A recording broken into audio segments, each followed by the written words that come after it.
Libreng dental ug wellness services, food packs ug mga sanina ang gihalat sa kapulisan sa mga indigenous peoples ug uban pang residente sa barangay Sab-ahan, Bais City.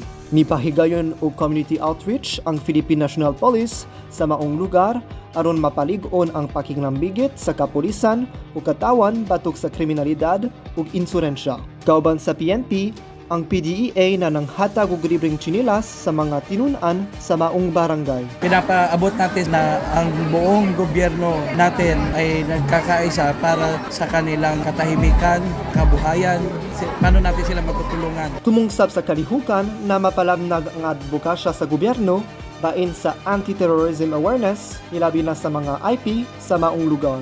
Nakita natin sila yung most vulnerable na mga nire-recruit ng ating mga kalaban na NPA, yung komunista terrorist group. Nisaksi sa maong kalihukan ang pipila ka opisyal sa probinsya ug mga representante sa mga national government agency. Nitamong sab didto ang uban IP groups gikan sa lain parte sa probinsya.